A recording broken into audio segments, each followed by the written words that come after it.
Hi class, happy Friday. Today I'm going to be reading The Can Man. And so this is the last book in our series about the importance of kindness. So let's take a look and see if we can make any connections to any of the other books that we read this week. The Can Man by Laura E. Williams.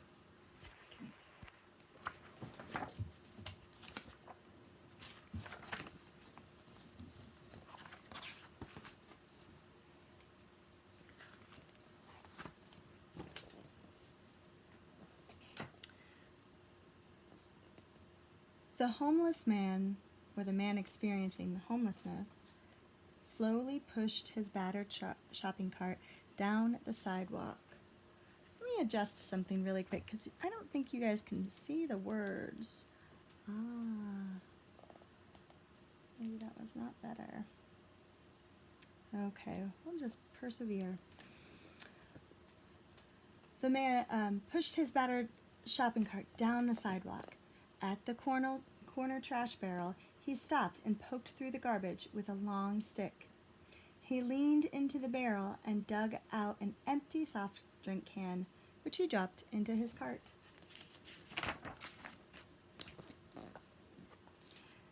As he approached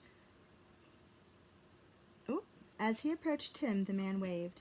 Tim returned the wave with a smile.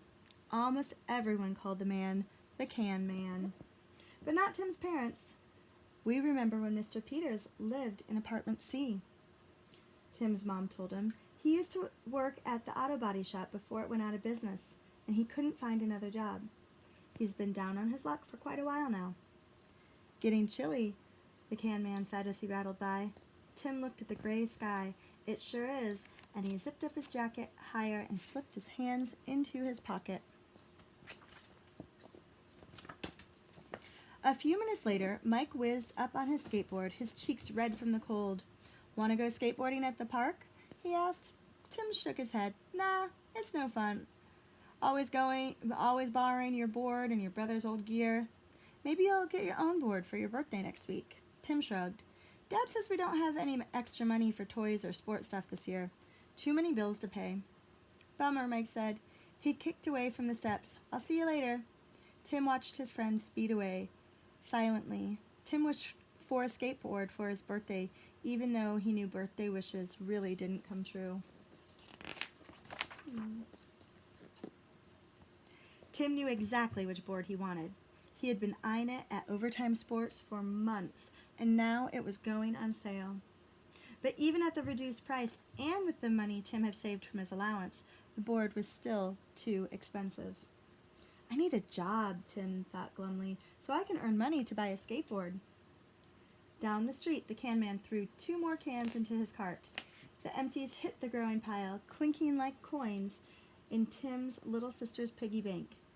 The sound gave Tim an idea.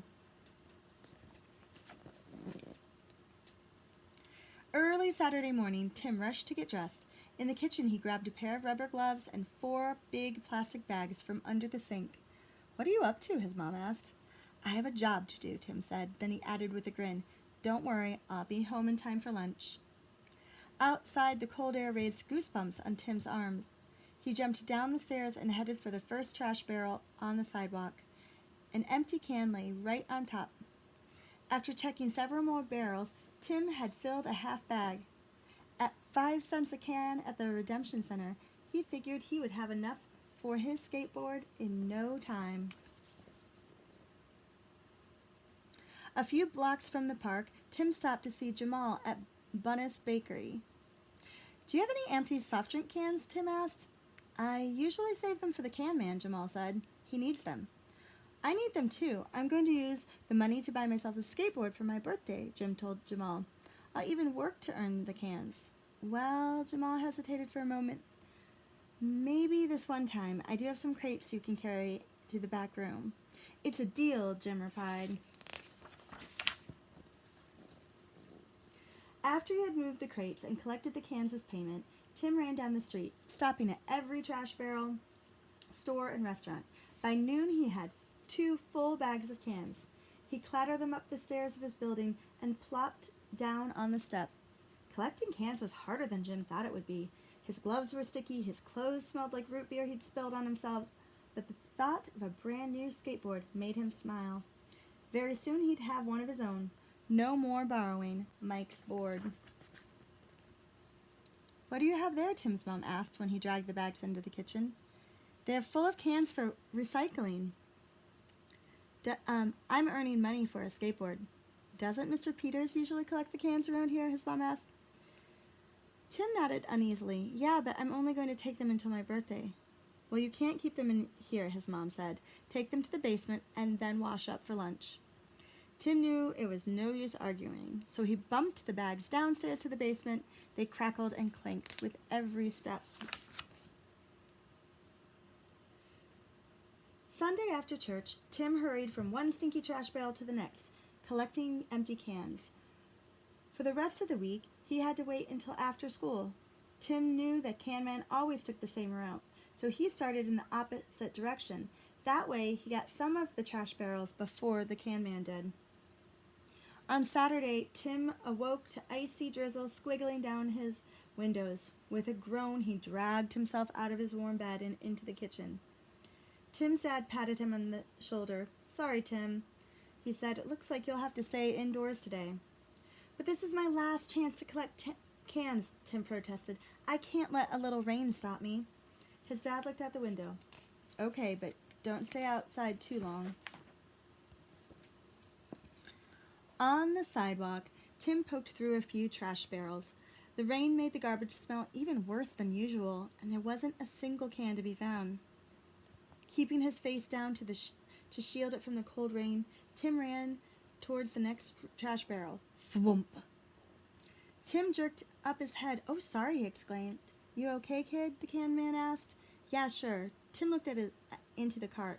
All he saw was an old bucket of paint and a few empty soft drink cans. The rain pinged on them hollowly. "Haven't found many cans lately," the Can Man said, poking his stick at the trash barrel. "How are you doing? I've seen you out collecting." "I have 7 bags full at home." "7?" the Can Man said, his eyes wide. "My birthday is tomorrow," Tim explained. "I'm going to use the money to buy a skateboard. What are you collecting them for?" The Can Man shrugged. "Wouldn't mind a new coat before the snow starts falling." Tim swallowed. "Oh. Well, kids, see you around." The Can Man pushed his cart down the sidewalk, his ripped jacket flapping open with every step. When the rain stopped, Tim called Mike. Then Tim dragged his bags of cans from the basement to the front of his building. He sat on the steps to wait. Mike rolled up on his skateboard. "Looks like you'll have enough for that board once you turn these cans in," he said. Tim nodded. "Yeah, I guess so." The boys looked up at the clatter of the Can Man's cart coming toward them. The Can Man stopped at the bottom of the stairs. "You need help with your bags?" "Okay," Tim said. They loaded the bags into the cart, and the Can Man pushed it for a while Tim and Mike kept the pile from toppling over. At the Redemption Center, it took a long time for Tim and Mike to push all the cans into the machine. Tim collected his coins in a paper bag he had brought along. By the time the boys were done depositing the cans, the Can Man had left. Tim looked outside. Small flakes of snow were sprinkling down from the sky, lightly dusting the parking lot. He shook the bag that held his money. The coins rattled like a cart full of empty cans. Suddenly, Tim headed outside. "Hey, where are you going?" Mike called after him.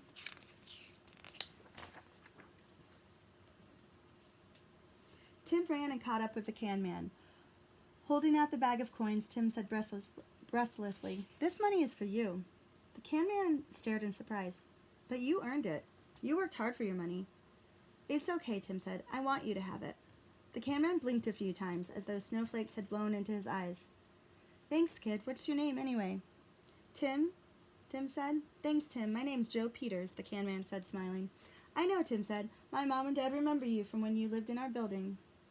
The Can Man's smile faded. "That was a long time ago," he sighed. Then he shook the bag of coins. "Thanks again." "You're welcome," Tim said. When he got home, Tim plunked down on the front steps of his building. So he wouldn't get a skateboard for his birthday.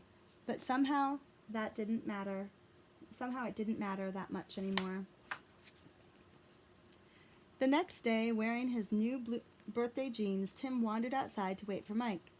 On the top step, Tim's foot bumped into a large plastic bag. It was tied closed with a long string attached to an empty root beer can. Tim lightly kicked the can. Something was in it. He untied the string and peeked inside. A skateboard, he gasped. Tim slowly ran his hands over the painted wood and spun the wheels. The skateboard wasn't new, but it was fixed with a fresh coat of paint and oiled wheels. It even had his name neatly painted on the bottom of it. Just then, Tim heard the rattle of the can man's cart. As he approached, the can man looked and waved. "Happy birthday, Tim," he called. Grinning, Tim waved back with his new skateboard. "Thanks, Mr. Peters. Thanks a lot."